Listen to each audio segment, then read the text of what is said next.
यहाँ तक कि जाति व्यवस्था, लिंग व्यवस्था को भी इससे जस्टिफाई किया जाता है। और इसलिए कुछ लोग बड़ा आरोप लगाते हैं कि कर्म सिद्धांत सामाजिक परिवर्तनों को रोकता है और जो जिस दशा में है उसको उसी में रहने को मजबूर करता है, भाग्यवाद का समर्थक है, आदि आदि आरोप लगाते हैं।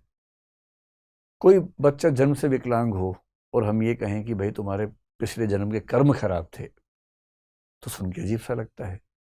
लेकिन ये भी है कि व्याख्या हो जाती है, मन थोड़ा निश्चिंत हो जाता है कि चलो कम से कम आइडिया तो हुआ कि क्यों ऐसा हुआ।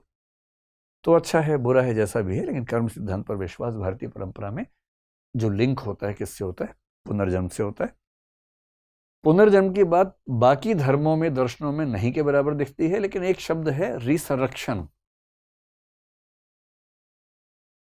यहां कौन सा शब्द है? रीबर्थ है।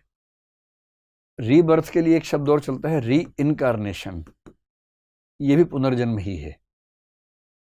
एक शब्द चलता है मेटम साइकोसिस, ये भी पुनर्जन्म ही है। लेकिन रिसरेक्शन थोड़ा सा अलग हो जाता है।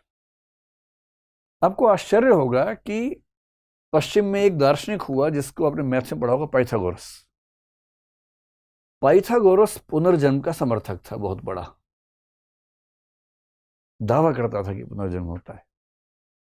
प्लेटो और सोक्रेटिस ने, सुकरात ने पुनर्जन्म के समर्थन में कुछ कुछ एग्जाम्पल्स कोट किए हैं, कुछ कुछ बातें कही हैं। पाइथागोरस तो बड़ा समर्थक था। क्रिश्चियनिटी समर्थन नहीं करती है, और ये सब लोग क्रिश्चियनिटी से पहले के हैं, ये ईसा पूर्व के हैं ना, तो क्रिश्चियनिटी तो ईसा के बाद हुई। ईसा पश्चात में एक व्यक्ति हुआ ब्रूनो नाम का, जी ब्रूनो, इटली में था।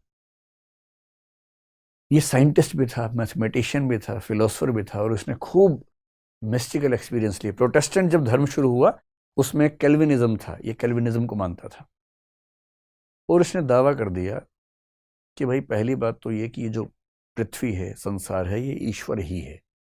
क्रिश्चियनिटी इस बात को नहीं स्वीकार करती। फिर इसने कहा कि रीबर्थ भी होता है, क्रिश्चियनिटी इसको भी स्वीकार नहीं करती है। फिर इसने कहा कि ये जो पृथ्वी है अकेली पृथ्वी नहीं है, सूर्य अकेला नहीं है, ऐसे बहुत सारे और भी तारे हैं और हर तारा एक सूर्य है। इससे भी क्रिश्चियनिटी को दिक्कत थी। और इन सब बातों को सुन के इसको 7 साल जेल में डाला गया। जेल से निकला, फिर पूछा अब दिमाग ठीक हुआ कि नहीं हुआ? इसने कहा विचार मेरे तब भी सही थे, आज भी सही हैं, आपके ही गलत हैं। और तब 1600 ईस्वी में इसको रोम में चौराहे पे खड़ा करके जिंदा जला दिया गया। तो फ्रीडम ऑफ स्पीच जिसको बोलते हैं, फ्री स्पीच के लिए जो